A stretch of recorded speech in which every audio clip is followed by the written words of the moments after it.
UK की गाड़ी अगर आप सेल करते हैं आपको काफी कमबैक भी आती है, जो कि जापानीज में बहुत कम आती है। इंश्योरेंस भी हाई होती है।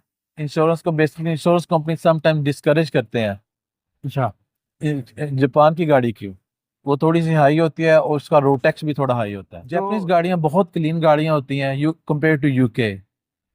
यूके की गाड़ी रस्टी बहुत होती है गाड़ी, होता है सिंगल व्हीकल अप्रूवल टेस्ट उसे कहते हैं। ठीक है।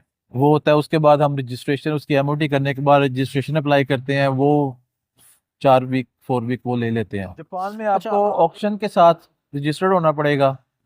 वो उनके कुछ डिपॉजिट्स होते हैं वो आपको जमा करवाने पड़ेंगे, तो फिर वहां से आगे सिलसिला। गाड़ियों के शौकीन अफराद के लिए और ऐसे लोग जो बरतानिया में गाड़ियों का बिजनेस करना चाहते हैं, ख़ास तौर पे वो लोग जो दिलचस्पी रखते हैं कि वो दूसरे ममालिक से यानी कि जापान से गाड़ियां वगैरह मंगवा के और यहाँ पे जो है वो उस बिज़नेस का हिस्सा बने, उनके लिए ये खसूसी वीडियो मैं लेके आया हूँ। हमारे साथ मौजूद हैं इश्तियाक साहब, जो गुज़िश्ता कई सालों से बरतानिया में जो है वो गाड़ियों का काम कर रहे हैं और जापान से ये गाड़ियाँ मंगवा के यूके में सेल करते हैं। इनसे पूछेंगे कि ये बिजनेस इन्होंने कब स्टार्ट किया, इसकी प्रॉफिट की रेशो क्या है, बिजनेस को स्टार्ट कैसे किया जाए, डॉक्यूमेंटेशन वगैरह कैसे। थोड़ा सा ये बताइएगा कि आप कितने अरसे से आप ये कारोबार कर रहे हैं और आपने इस कारोबार को कैसा पाया। मोटर ट्रेड में मुझे 30 साल हो गए हैं ऑलमोस्ट। अच्छा। 32 ईयर्स हो गए हैं। अच्छा।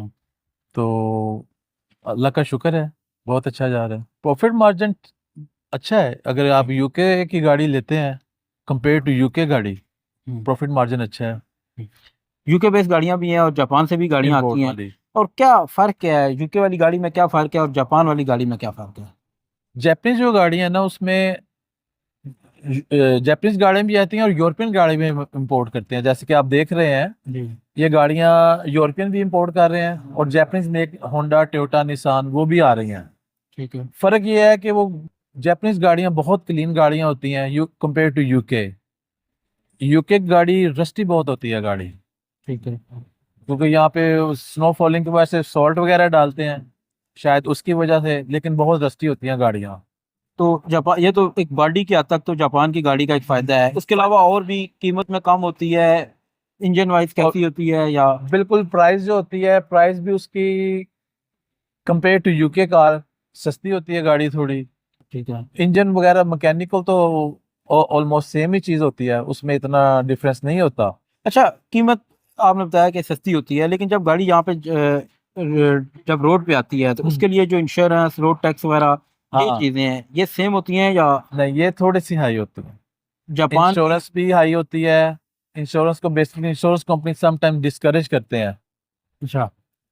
जापान की गाड़ी की वो थोड़ी सी हाई होती है और उसका रोड टैक्स भी थोड़ा हाई होता है। जो गाड़ियाँ आप जब मंगवाते हैं, एक गाड़ी आप जापान से बुक करते हैं, उसे यूके पहुंचने तक, आपके इस शोरूम में पहुंचने तक कितना टाइम लग जाता है।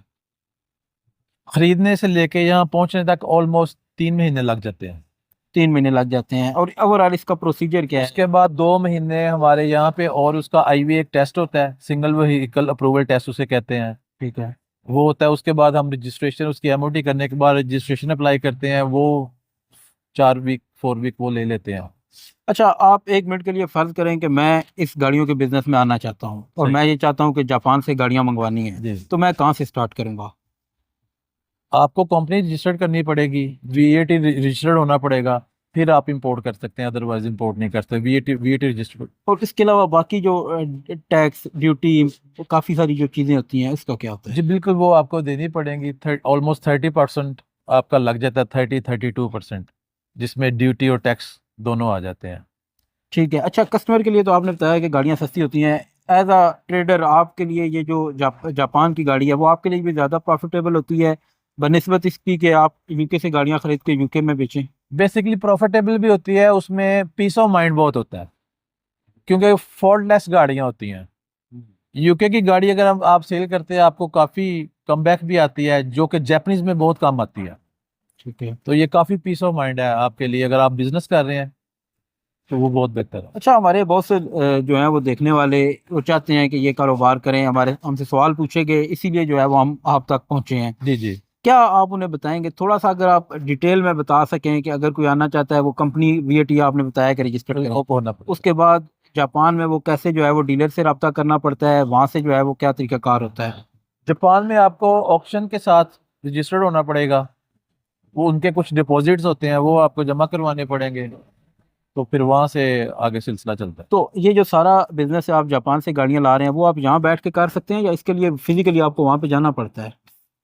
एक दो दफा तो फिजिकली आपको जाना ही चाहिए, वहाँ की मार्केट की आपको समझ आए कौन सी गाड़ियाँ क्या कंडीशन होती है। लेकिन अगर आपको नो हो है ऑलरेडी, तो फिर आप यहाँ से बैठ के भी कर सकते हैं। जी, तो थैंक यू। नाज़रीन, ये थे इश्तियाक साहब जिन्होंने जो है वो बहुत ज़्यादा मालूमात हमें दी है। ये वीडियो बहुत से लोगों के लिए फ़ायदेमंद होगी अगर आप आने वाले टाइम में गाड़ियों का जो है वो बिज़नेस करना चाहते हैं।